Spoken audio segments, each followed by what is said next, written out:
So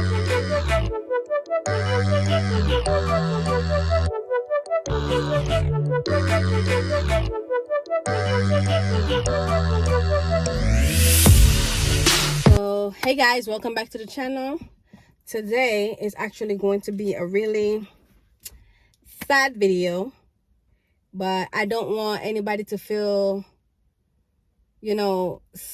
sorry. I don't know if well, you feel how you feel. There's a lot of people that reached out from the first video that I posted that's actually concerned and really look up to us as a couple and what have you. But life happens, and I'm done being stressed about this. Like, this been going on since December of last year, and I'm in my healing process of this all. Like, I'm trying not to put any more stress on myself or in this period. Like, I'm trying to just get past this the best that I can. But I'm going to shed some light on some questions that might be asked and stuff like that. And I know I don't owe anybody any obligation or an explanation right now, but I feel like I need to say these things. So I'm going to say it, and hopefully, Lord, it's hot in here. Yeah, so I don't wind the window down. Okay, and hopefully, answer a lot of questions for you guys. It's about to rain, so it looks like this right now. But listen, y'all. I've been through hell and back, y'all. Like, throughout my life. It started at a very young age, and right now I'm just tired of it all. But I'm gonna start by saying, don't never judge a book by its cover. And you might look at social media or wherever, and you see a beautiful couple or whatever, but you never know what's going on behind closed door. So don't ever think their life is so perfect, because it's not. It's never always the case, right? Everybody have their issues and their ups and downs that they go through. Some people hide it well, some don't. Some put it out there, some don't. But life happens, like I said, and everybody goes through things. And unfortunately, I'm actually going through a lot right now. Like, I was in abusive relationship before Lloyd, right? And then when I met him, he knows of the abusive relationship. I waited 3.5 years before I talked to anybody else, because I had to make sure that I heal from this whole situation, heal from, the whole abuse and all that. Like, when I said abuse, I'm talking about physical beat down, all of that. I got my butt whooped to the point where I couldn't even walk one day. Like, I couldn't go to the hospital or nothing, because I know that police is gonna get involved and all that stuff if I say that. And he threatened me before and told me that if I ever say anything to anybody, he's going to kill me next. Like, I was scared. So I was like, because that's my very first time ever been through that. Before that situation, growing up, my mom always been covering for me, trying to make me feel good, trying to make me feel better. I always do for me because of my dad. My dad verbally abused me my whole life until I was 18. The day I turned 18, and I said to him, like, you're never going to sit in my face and tell me, oh, I'm not your child, and this and that, and all the verbal stuff that he used to say to me and beat me down. He beat me down about everything. He'll do for my sister, my brother, everybody else, and won't do for me, and punish me like I did something, even when I didn't do anything. Like, at 3 years old, I can remember him throwing me out in the dark in the middle of the freaking night, telling my mom to go find my dad. And he's my dad. And that man refused to believe that I'm his child, no matter how much DNA test that he got. So I've been dealing with this since I was a kid. So I'm just trying to shed some light on, like, my life and how things are with me growing up and up till now. And I feel like I kind of attract those people back in my life in a way when it comes to the guys that I talk to. So the girls, I try to make sure that they don't see too much. They don't get affected by too much. And I'm going to try not to go into too much details, because I don't want to be sit here sobbing and crying I don't want to do that because I'm over a lot of this situation, you know, already. Ooh, listen to that. I'm over a lot of this that I'm going through. I'm like getting past a lot of it. I'm at the point where I can make my decision without it based off of emotions and stuff, you know, and I can do without it based off emotions. So I'm in a semi good place right now. December coming, guys. So December coming is going to make a full year since me and Lloyd haven't been together. When I said haven't been together, like, yeah, haven't been together. So, and you know, it's a lot that takes me there, because I don't break that easily. You have to do a lot to me for me to get to that point where I'm just done with you, period. Like, when I'm in a relationship. Friends, oh, I cut them off easily. Like, please, no. You don't betray me and all of that and think that I'm gonna be friends with you. I'm cutting you off. All right. It all started when I was pregnant with our baby girl. I'm just gonna say this. Being in a relationship with him while I was pregnant, throughout my pregnancy with him, it's like touch and go, right? And it's not in a sense where I can move past it, because the treatment that I got almost cost me my life. And to him, it's so minute. He don't think that it's serious. Postpartum depression is serious. Well, after a C-section, he got home from the hospital, it's serious, right? Especially if you're still bleeding. When you call, this is what happened to me. I had to be on the phone with the doctor at one point because he had me stressed out to the point where I was bleeding back out and everything, and I almost end up in the hospital again, right? And he don't think it's serious, but it's serious. He don't think, I feel like he don't value my life, and I'm going to tell you the reason why. I'm not here to bash him or anything. I'm just trying to shed light on the fact that, you know, I'm not in a relationship where I'm being loved like I'm supposed to be loved. Like, I have so much love to give. And I when I said I loved that man, when I said I was in love with that man, oh my goodness. His home family member that's by his mom's side was saying to me on social media that, listen, like, I've never seen nobody love somebody as much as you love my brother. And that was some real shit. Like, when I said I love him, I did. But sometimes love is not enough.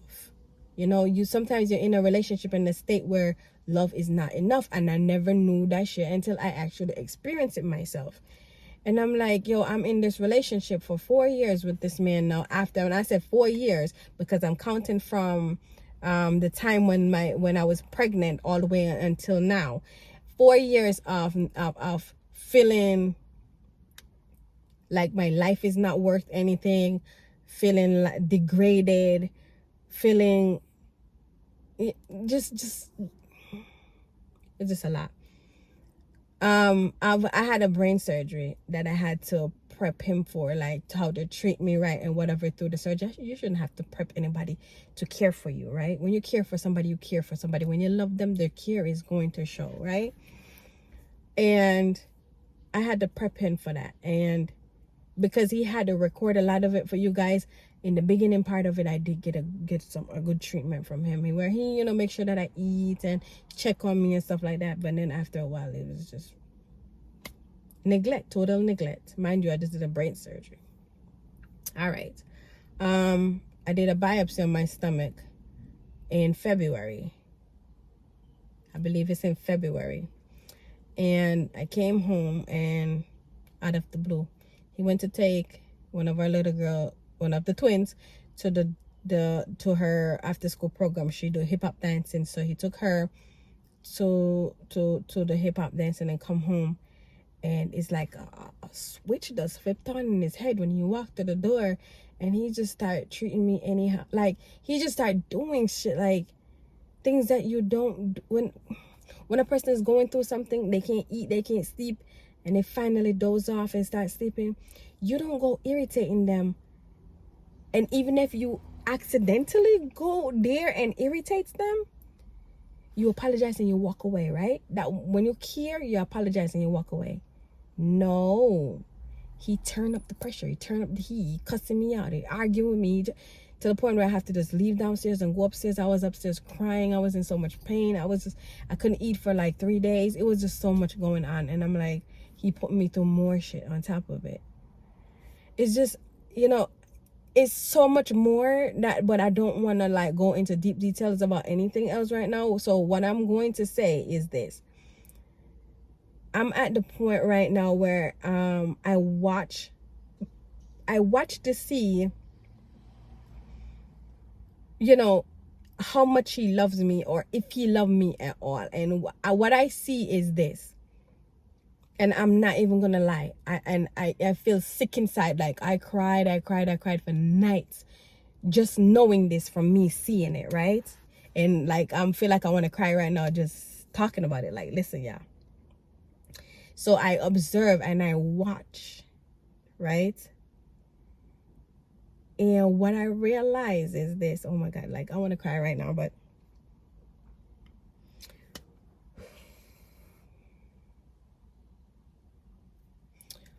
what I realize is this. He all this time, I don't know how long it been going on for, but I realized that this man don't love me. He just loved the comfort of everything that we have, that we've been going through. He just been going through the motions of everything. That man don't love me at all. He have love for me, but he's not in love with me, and he don't love me to that point where he feels like he can treat me right and do right by me, right? And care for me like you should.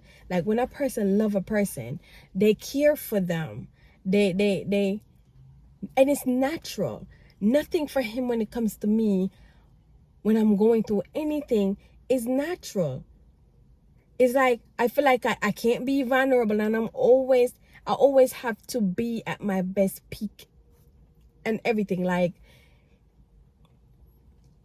nothing can happen to me. Like nothing can happen to me and I feel like, oh, I'm good, I'm gonna be taken care of. Like it terrifies me, yeah. And listen, I have another surgery. I showed you the tumor on my side in the last video. I'm gonna see if I could put the video up here for y'all to see. I have a tumor in my side, and my surgery is next month to get that removed. And when I tell you guys that I've never been more terrified in my life, and this is the reason why, because when I come home from the hospital, I have no one to take care of me. I have to depend on my kids.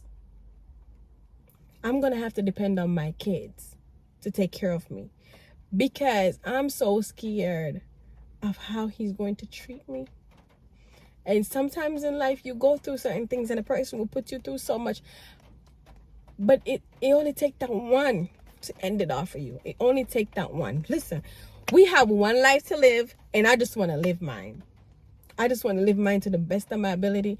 I've been through so much to my whole life. I've been through so much trauma, been through so much abuse. For once, I just want to be happy. I want to feel real love, yeah. Like I said, I wasn't going to cry on camera, and I'm not going to cry, y'all. Listen, I want to feel real love. And a lot of people out there are like, oh, I don't believe in divorce, or if y'all going through a divorce, y'all feel like y'all need to keep it as a secret. I'm not keeping that as a secret, because life happens, right? Life happens. We move on from it, we grow from it, or whatever.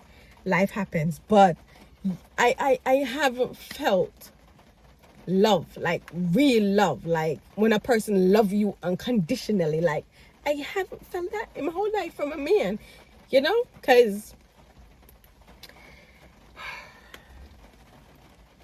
I said I wasn't gonna cry. I'll be back. So listen, I haven't felt real love from the one person that I'm actually was supposed to feel that from. The very person that just died, the person that I'm supposed to feel that from growing up was my dad. Never felt that from him at all, ever. And I never have any father figure, because my mom wasn't the type of person to run around, or I'm not saying run around, but she once she's done with my dad, it took her a very long time to move on. It took her so long to move on to somebody else, like so long. So I never had a father figure to show me the type of love that I need as a daughter growing up, so I can know when I meet somebody what that love's supposed to feel like. Me being grown and me decide, okay, I'm going to go into loving myself more.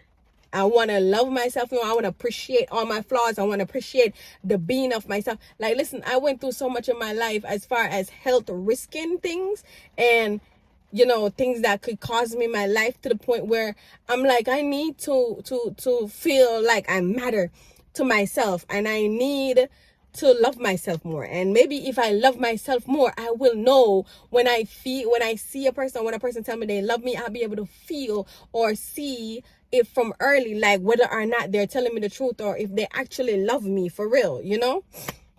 And I'm not saying that Light never loved me, but the way how he treats me at the time when I need him the most, and it's like every time. It's not like, oh, it's a hit and miss. No, this is every time. Every situation that I've had, they all different, right?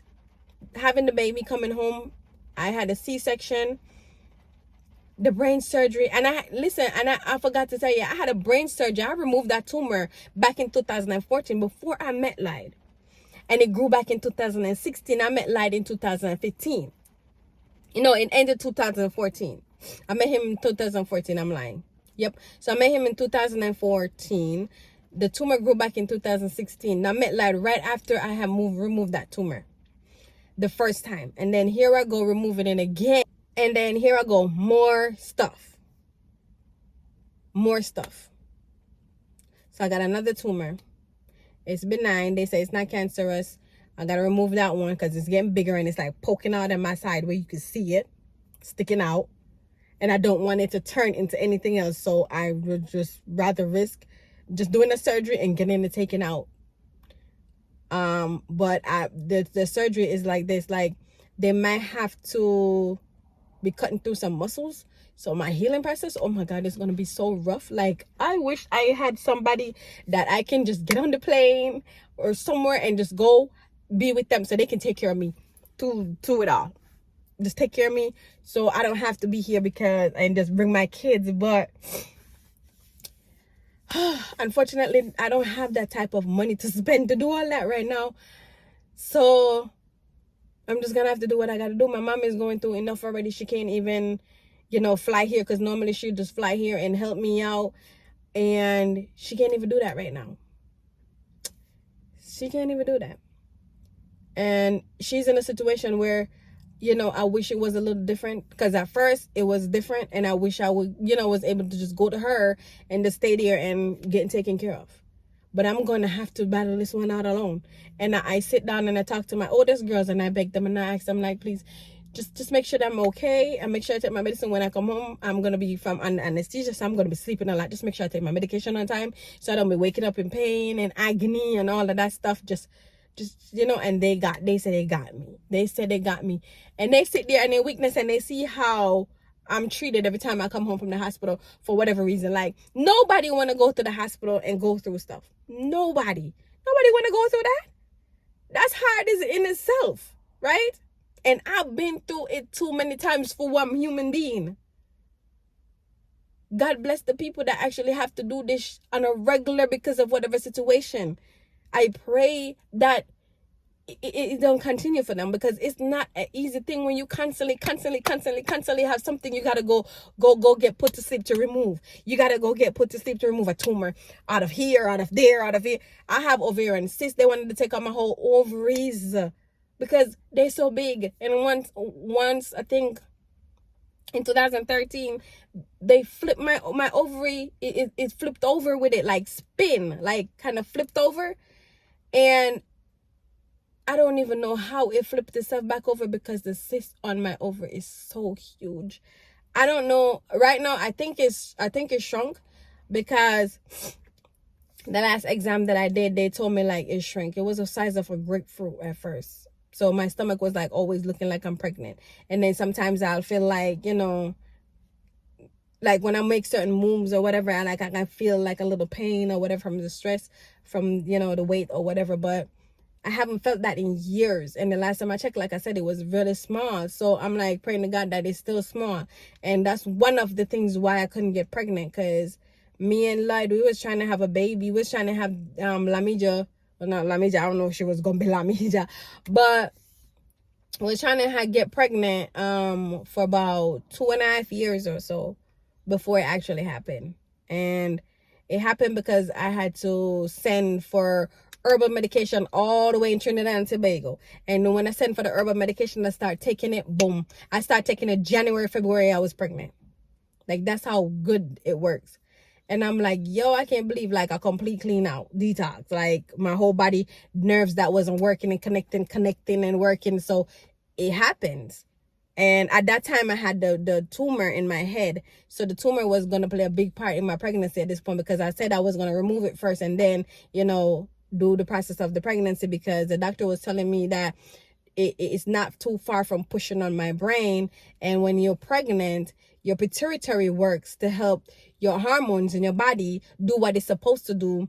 And while you're pregnant, it gets a little fat, and mine did. And it started touching my brain at the end of my pregnancy, when I was at the same week I touched 9 months, right? It was pushing on my brain, and I had this headache.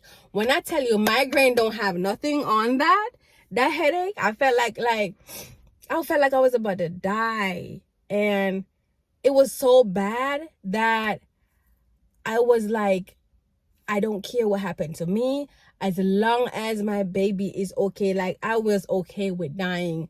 I accepted dying at that point. I accepted it. And I was like, yo, that's the most darkest place in my entire life, is when I was having her. Then, just to go through all of that, then they couldn't stop the headache. So they did a spinal tap on me, which in the spinal tap is when you got to push a needle up your back, drain fluid from your brain, from the back of your brain, send to labs or whatever. And I did that 9 months pregnant, y'all. 9 months pregnant with the risk of being paralyzed for the rest of your life. Yeah, had to go through all of that. Lied was there the whole trip. When I went into the OR to have this baby, and they cut me open, and then at one point, a whole team of doctors had to come in because they couldn't get her out, and her life was at risk for a second.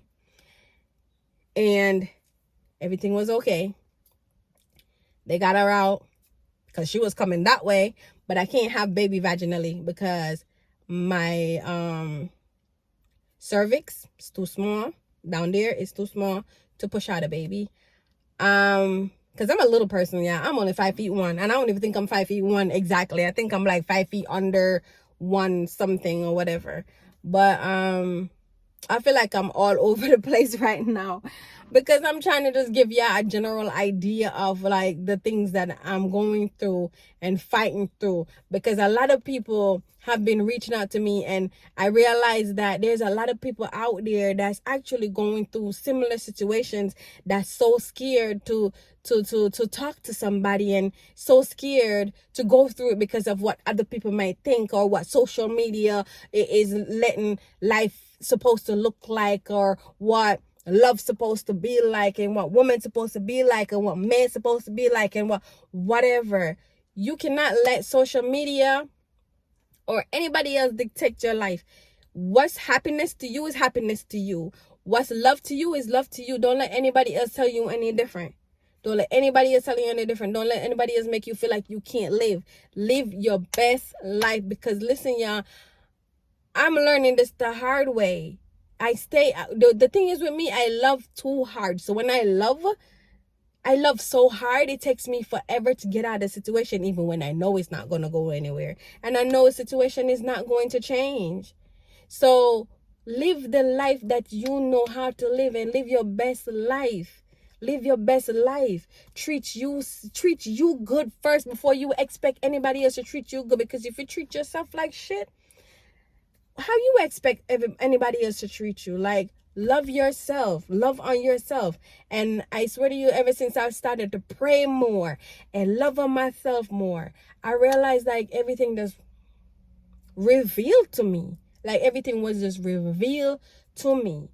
And right now I just pray that, you know, I'm here long enough on earth to, and I'm not gonna waste no time to experience true love. Like when a person love you unconditionally.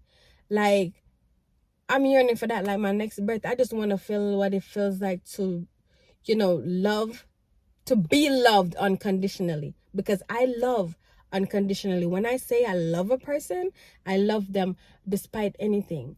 Not anything, but despite their flaws. Unconditional love. But if you're going to mistreat me and make me feel like I'm less than, no. Because you can't make a person change their mind about how they feel about you. And how they treat you is how they actually feel about you. Especially when it's not being done because of any anger or arguments or whatever. And if it's just happening, it's just happening. Like, there was no arguments. But here comes this person just doing and saying and treating you this way. Like, that's puzzling to me. And it's been 4 years I've been going through that. 4 years. I had enough. I don't know what else to do. I'm done trying. I've been trying and pretending in front of everybody that everything is okay, and holding everything in to the point where I felt like I was dying inside. Like I really felt like I was dying inside. And when I express it, I feel like nobody really cares. He doesn't care. He say he do. But when a person says something and then show you something different, they say when a person show you who they are the first time, believe them. And that's my biggest mistake. I never believed him the first time. I just thought like, okay. Because after that treatment that I got, after I come home from the hospital with a baby, I should have known better. But I still say, oh, second chance, third chance. I think I don't know. I don't know. I don't have any more chances to give like right now. Like my life could have been taken away from me in so many different cases and so many times. And I'm still here by the grace of God. So you know what?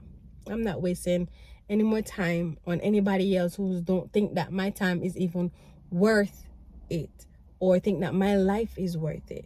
So right now, like I said, it's time to just focus on me. I gotta put these windows down again, yeah, because it was about to rain and now it's not, so I don't know. I just felt like I needed to get that out, and I saw that air feels good. I'm sweating. I just got off of work, pulling a driveway, just pick up my package from off the steps, and I'm like, listen, let me just make this video real quick because I need to just get this off my chest, because it's a lot, yeah. It's so much. The only thing I'm asking is for y'all to just pray for me while I go through this, because